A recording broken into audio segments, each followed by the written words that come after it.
Did you know that parts of the law governing you today might have been written, well, before Columbus even sailed?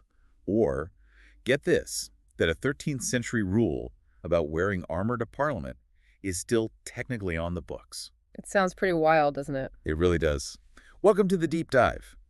Today we're plunging right into the UK's legal system, and specifically exploring its surprisingly deep medieval roots. Yeah, it's fascinating stuff. Our mission, really, is to unpack how all these historical events, figures, institutions, from the Middle Ages are still shaping UK law right now, from the big principles down to some very peculiar quirks and traditions. And we've gathered quite a stack of sources to really get into it. The aim is to get you well-informed and quickly. Exactly. So get ready for quite a journey, I think. We'll see how these centuries-old ideas still define modern justice. It's quite astonishing when you start pulling back the layers, You realize that what seems like this thoroughly modern system has these very real, tangible threads connecting it all the way back to the Norman Conquest, even. It really is like a living museum of law. That's the perfect way to put it. A Right. living museum. Okay, let's unpack this then. Start right at the beginning.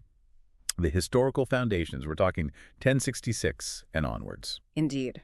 So William the Conqueror's invasion in 1066, it wasn't just about unifying England politically. It profoundly shaped its early justice system by bringing in this feudal structure. Right. Initially, you had the king's own court, the Curia Regis, which, well, it literally traveled around with the monarch, and that existed alongside loads of local manorial courts run by the lords. So a very sort of decentralized legal landscape at first. And speaking of decentralized, the sources mention some truly bizarre practices from this time. What was this trial by ordeal all about? It sounds, frankly, unbelievable. Oh, it was. It really was. A pretty shocking medieval practice, actually. An accused person might have to, say, carry a red-hot iron bar Ouch. or be dunked in water. The idea, the belief, was that God would intervene somehow, show innocence through miraculous healing or, guilt if you floated, perhaps. Right, the water wouldn't accept the guilty or something like that. Something like that. Thankfully, the church banned it relatively quickly in 1216, so good riddance to that one. Absolutely. Very good riddance. But then along came a really pivotal figure, didn't he? Someone many people call the father of English common law. Ah, yes. That would be King Henry II. Reigned from 1154 to 1189. And his reforms were, well, nothing short of revolutionary for the time. So what did he do? Well, crucially, in 1166, he issued the Assize of Clarendon. And this started the practice of sending royal judges, they were called justices, in air on circuits, basically tours, around the country to hear cases. Right, taking the king's justice out to the people. Exactly. And this practice, amazingly, survived almost unchanged until 1971. Wow, 1971. That's incredible longevity. It really is. So if you've got judges traveling the country, making consistent decisions, that sounds like the very beginning of what we now call common law. Is that right? Precisely. You hit the nail on the head. Imagine before this, every town or manor might have had its own peculiar set of rules, its own customs. A real patchwork. A total patchwork. Henry II's judges were like, well, legal evangelists maybe, spreading a single consistent version of justice across the land, making it common to all. Ah, hence the name. Exactly. And this wasn't just about fairness, though that was part of it. It was fundamentally about creating a unified legal system out of all those fragments.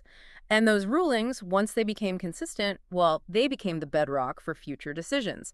That's precedent, the absolute foundation of common law. And he didn't stop there, did he? I read he even planted the seeds for our modern jury system. He did, in a way. Henry II established some early forms of juries. For instance, he'd convene, say, 12 local knights to sort out land disputes. Okay. It was the very early, nascent form of the jury trial system we recognize. And it's just incredible to think, before Henry II, there were maybe only 18 royal judges in the whole of England. Only 18. Goodness. His reforms truly laid the groundwork for the, tens of thousands of judges and magistrates we have today. What a transformation.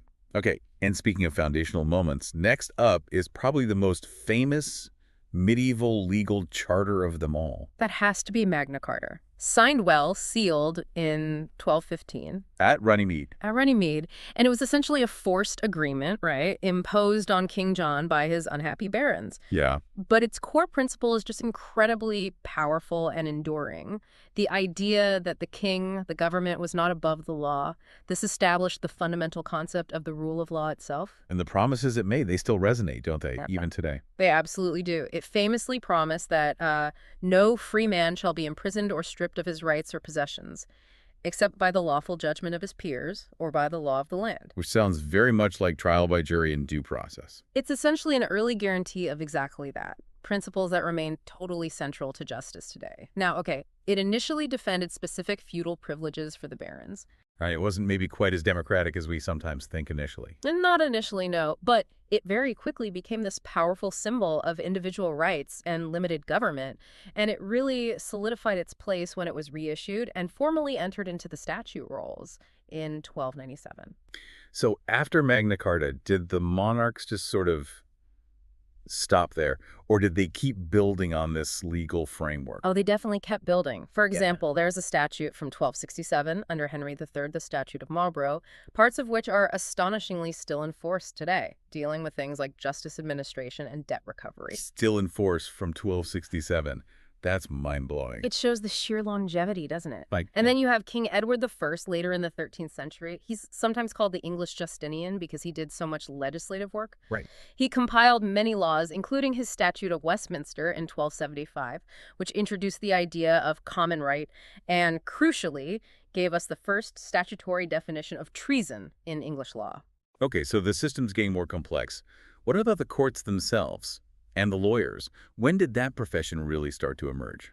Well, by the 12th and 13th centuries, you start seeing distinct royal courts forming. The Court of Common Pleas, mostly for civil stuff between subjects, the Court of King's Bench for criminal cases and matters touching the crown, and the Court of Exchequer, handling financial That issues. specialization starts to happen. Exactly. And alongside that, you see the professional lawyer appear. By the 1200s, these specialized legal practitioners, known as sergeants at law, were pretty common. Sergeants at law. Oh. And in fact, by 1268, one of them, a chap called Lawrence de Broke, actually became a judge. And that started that long, long tradition we still have of choosing judges from the ranks of experienced lawyers. Right, moving away from clergymen who had often filled those roles before. Precisely. A shift towards lay professionals. So what we're seeing here, really, is that the medieval period wasn't just part of England's legal history, it was the architect. It laid the foundations: common law, jury trials, Magna Carta's rule of law, the courts, the judges. It really is the bedrock, isn't it? It absolutely is. It established that fundamental principle that even the king was subject to the law, though. You know, there were bumps in the road, like Richard II trying to exert power. Sure, wasn't always smooth sailing. Not at all. But the principle was there, and the judiciary began to assert its independence. And as we sort of fast forward to today, it's just astonishing how these ancient blueprints still permeate pretty much every layer of the UK's modern legal system. Absolutely. And let's talk about those echoes now. When we talk about the UK, well, specifically England and Wales, it's still a classic common law jurisdiction, right? Yes, fundamentally. And that emphasis on judicial decisions, on precedent case law, rather than just relying on written codes like, say, France or Germany, that's a direct legacy of medieval times. So judges making law, effectively. Well, developing it, certainly. The whole notion of judge-made law, where those early royal judges filled the gaps, developing law case by case, that's a direct inheritance. Many principles cited in court today evolved from cases decided hundreds of years ago. It's quite something. And the language. You just can't ignore the legal terminology. It's absolutely peppered with medieval Latin and Norman French terms. Oh, definitely. It's fascinating how terms like habeas corpus, you know, that vital right to challenge unlawful detention, Hugely important. which actually has roots way back in the Assize of Clarendon, 1166, or things like prima facie, meaning on the face of it, alibi, bona fide in good faith, even the word court itself, they're all still completely commonplace. And you still hear bits of Norman French, don't you? You do, like That's what I oyez, mean. oyez, which you hear at the opening of some courts. That's just Norman French for hear ye, and lawyers being called esquire. That title has medieval roots too. It really connects us directly to that era. And the court structure itself also reflects this medieval lineage, doesn't it? Absolutely. If you look at the High Court of Justice today, it still has divisions named after those old royal courts, like the King's Bench Division and the Chancery Division. Right, I recognize those names. And remember, Henry II's traveling judges, the assizes, they actually continued right up until 1971. Incredible. And although they were replaced by the Crown Court system, the country is still divided into circuits for administrative purposes. That's a direct continuation of that 12th century system. Even the Central Criminal Court in London, the famous Old Bailey, traces its lineage back to medieval city courts. It's woven right in. Yeah. And a huge chunk of modern judicial work is done by magistrates who are lay judges, not professional ones. That's also a medieval idea. Yes, very much so. The Office of Justice of the Peace, or JP, was formally created in 1361 under Edward III, though it built on earlier ideas from Edward I. 1361. And today, magistrates' courts handle something like 95% of all criminal cases in England and Wales. So when a JP signs a warrant or hears a case, they're continuing a duty first formalized way back in medieval times. Perhaps the most remarkable thing, though, is that some actual medieval laws are still in force. Not just as historical curiosities, but as active legislation. Indeed. That Statute of Marlborough from 1267 we mentioned, England's oldest surviving statute. Sections of it were still law and being reviewed for repeal as recently as 2015. Wow. And Magna Carta, the 1297 version 3 clauses, are still law today. The freedom of the English Church, the ancient liberties of the City of London, and the most famous one, Clause 29, guaranteeing due process and trial by peers. So parts of Magna Carta are literally still the law of the land. They literally are. And even the Treason Act of 1351 from Edward III's reign, that still defines treason in UK law. Things like compassing or imagining the death of the sovereign. And originally, it prescribed hanging, drawing, and quartering. Good grief. Thankfully, the punishment has changed. Thankfully, yes. But the definition fundamentally is still rooted in that 1351 Act. These aren't just historical footnotes. They're part of the living legal DNA, still active parts of today's framework. So these incredibly old laws are genuinely on the books and theoretically could be invoked. That's right. And there are other traces, too, like parts of the Distress Act, maybe the Statute of Winchester 1285. And beyond the statutes themselves, fundamental concepts like due process, habeas corpus, the use of writs, those formal legal orders like certiorari, which calls up a case record, or mandamus, which compels an official to act, they're all medieval innovations. And basic structures. Even the basic division between civil law and criminal law. And the persistence of trial by jury for serious crimes, that goes right back to Henry II's reforms. It's quite something to imagine, isn't it? A 15th century English lawyer magically transported to today. They'd actually find quite a few familiar touchstones in our legal system despite all the centuries of evolution. They absolutely would. They'd recognize the courts, some procedures, certainly the core principles. That's a powerful connection. But this historical continuity, it's also led to some truly odd, almost quirky laws still being on the books, hasn't it? Oh, it definitely has. It's one of the perhaps charming peculiarities of the UK system. Some might say frustrating, others charming. I find this part particularly fascinating. Is it really true, for example, that there's a 14th century rule about wearing armor in Parliament that's never been repealed? It is absolutely true. King Edward II's statute from 1313 forbidding anyone from coming armed to Parliament. Still part of UK law, never repealed. Why was it brought in? Well, the idea back then was to prevent intimidation. You had these very powerful barons who might turn up in full plate armor, swords and all, trying to, influence proceedings. Right. Makes sense back then. Today, of course, it's purely symbolic, a historical curiosity. I don't think anyone's been prosecuted under it recently. Probably not. And what about those strange treason myths? I've definitely heard the one about putting a postage stamp with the monarch's head on it upside down. Is that treason? Ah, that's a very popular myth, but no, it's false. It seems to stem from the actual medieval offense of counterfeiting the Great Seal or the Royal Seal, which is defined as treason in the Treason Act 1351. Okay, so tampering with official seals was treason. Exactly. But postage stamps obviously didn't exist back then, so that specific interpretation was never law. Though, to be fair, some of those old medieval treason crimes technically did carry the death penalty right up until the 1990s, even though we hadn't had execution since the 1960s. Right. Okay, another famous one. The legend about it being legal to shoot a Welshman with a longbow in the city of Chester after midnight. Please tell me that's not true. Thankfully, no. That's also not an enforceable law. It's another persistent fabrication, a bit of urban legend. Where did it come from? It might possibly derive from some medieval decree under Henry I during periods of Welsh uprisings, perhaps restricting Welsh people entering certain English towns. But any such specific localized order would have been very short-lived and completely superseded by modern criminal laws ages ago. So just a myth then. It's just a myth. But these stories, they highlight the peculiarities of having unrepealed laws in the books and the fascination people have with them. Same goes for the myth that it's illegal to die in the Houses of Parliament, also not an actual law. But sometimes these obsolete laws weren't just myths, they were actually sort of rediscovered and caused quite a stir. Indeed. There's a famous case, Ashford v. Thornton in 1818. It's a perfect example. A man accused of murder actually demanded trial by combat. Trial by combat in 1818. Yes, because technically it was still available as a legal process under English law at that time. It hadn't been formally abolished. What happened? The court, rather reluctantly, had to agree it was technically possible. The defendant, Thornton, apparently even threw down a gauntlet in the courtroom. No way. Yes. The accuser, Ashford, declined the duel, probably wisely, and the case was eventually dropped. But the public outcry was huge. Parliament very swiftly passed an act in 1819 to formally abolish trial by combat and trial by ordeal, too, just to be sure. Wow. It just shows how these medieval norms can just linger dormant until someone actually tries to use them. Exactly. It forces Parliament to do a bit of tidying up. So these odd laws, even if they're not generally enforced, they really do underscore this extraordinary continuity, maybe even inertia, of Britain's legal system. Yeah. A colorful glimpse into medieval concerns. And this continuity, it extends right into the pomp and circumstance of the courts too, doesn't it? Absolutely.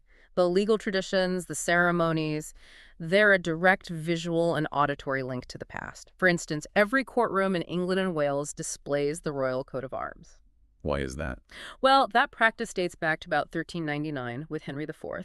It signifies that justice is being carried out in the name of the crown. You know, criminal cases are often styled Regina or Rex versus Smith, the queen or king versus the defendant. And when lawyers and court officials bow when they enter or leave court, it's not actually to the judge, is it? That's correct. Technically, they bow to the royal coat of arms, which is usually positioned behind the judge's bench. It's showing respect for the monarch's justice, the authority under which the court operates, and all judicial officers also have to swear an oath of allegiance to the monarch, which harks right back to feudal times. And the court dress, the robes and wigs, they look Right. quite historical. They are. Judges' robes have been pretty established for about 700 years. They originated from the kind of formal attire worn at the royal court back in Edward III's time in the 14th century. Right. They used to receive fine materials like ermine fur and silk directly from the crown for their official robes, and the black cap. Ah, yes, the black cap. That was adopted later, probably in Tudor times, and it was famously worn when passing a death sentence right up until capital punishment was abolished in 1969. It's still carried ceremonially by high court judges on certain occasions. And the famous wigs, they weren't medieval, were they? No, the wigs are a bit later. They actually came in as a fashion trend in the 17th century, during Charles II's reign, around the 1680s. Lawyers and judges adopted them like many upper-class men did then. But they kept them. They did. They kept them for tradition, and also, it's often said, to symbolize the impersonality and authority of justice. That the person under the wig is acting in their official capacity, not as an individual. It definitely creates a certain dignified air. And even the titles, how judges are addressed, that has medieval overtones too. Yes, addressing high court judges as my lord or my lady. That comes directly from the fact that early judges were often high-ranking nobles or senior clergy, actual lords. Ah, makes sense. And many judicial titles themselves are medieval in origin. Think of the Lord Chancellor. That's an incredibly ancient office. Until major reforms in 2005, the Lord Chancellor uniquely sat across all three branches of government: executive, legislative, and judicial. A direct descendant of the king's chief clerical advisor in medieval times. And those 2005 reforms were described as massive, weren't they? Huge. The Constitutional Reform Act 2005, which reformed the Lord Chancellor's role and created the Supreme Court, was described by some as the biggest constitutional change since Magna Carta. That really puts it in perspective. It certainly does. And the royal prerogatives, the monarch's residual powers, they still echo in the justice system too. They do. Things like the power of pardon, the royal prerogative of mercy, although now it's exercised on government advice and used sparingly, and royal assent. Right, the monarch has to sign off on laws. Exactly. Every act of parliament still requires the monarch's formal approval to become law. It's essentially a formality now. The monarch hasn't refused assent since Queen Anne in 1708, but it's rooted in the king's legislative power from medieval councils. And even the fact that criminal prosecutions are brought in the name of the crown. That comes straight from the medieval idea that crime was a breach of the king's peace. And all the ceremonial flourishes that go with it. Yes, like the state opening of Parliament, with the figure of Black Rod summoning the Commons, and the use of Norman French phrases like La Reine le veut, the Queen wills it, for signifying assent to bills. Right. Within the judiciary itself, there's the tradition of the Red Mass, a religious service attended by judges, often at the start of the legal year, which dates back to the Middle Ages in Europe. And even the basic design of courtrooms, the judge sitting on an elevated bench, the call of all rise when they enter these, all trace back to reinforce authority and tradition rooted in earlier times. These traditions really do emphasize continuity and authority, don't they? Yeah. Making the UK legal system feel, as you said, like a living museum, blending all this medieval ceremony with modern law.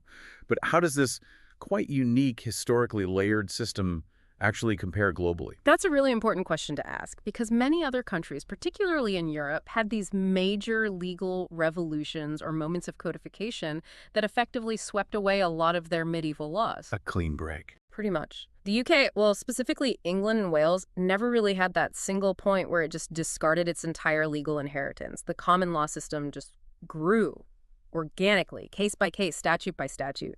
It famously lacks a single codified written constitution like the US or France. Instead, it relies on this evolving mix of documents like Magna Carta, plus statutes, plus case law, plus conventions. It really is like an old tree, continuously growing and adapting since the Middle Ages, but keeping its ancient trunk. So let's contrast that with France. Yeah. Their legal history took a very different turn, didn't it?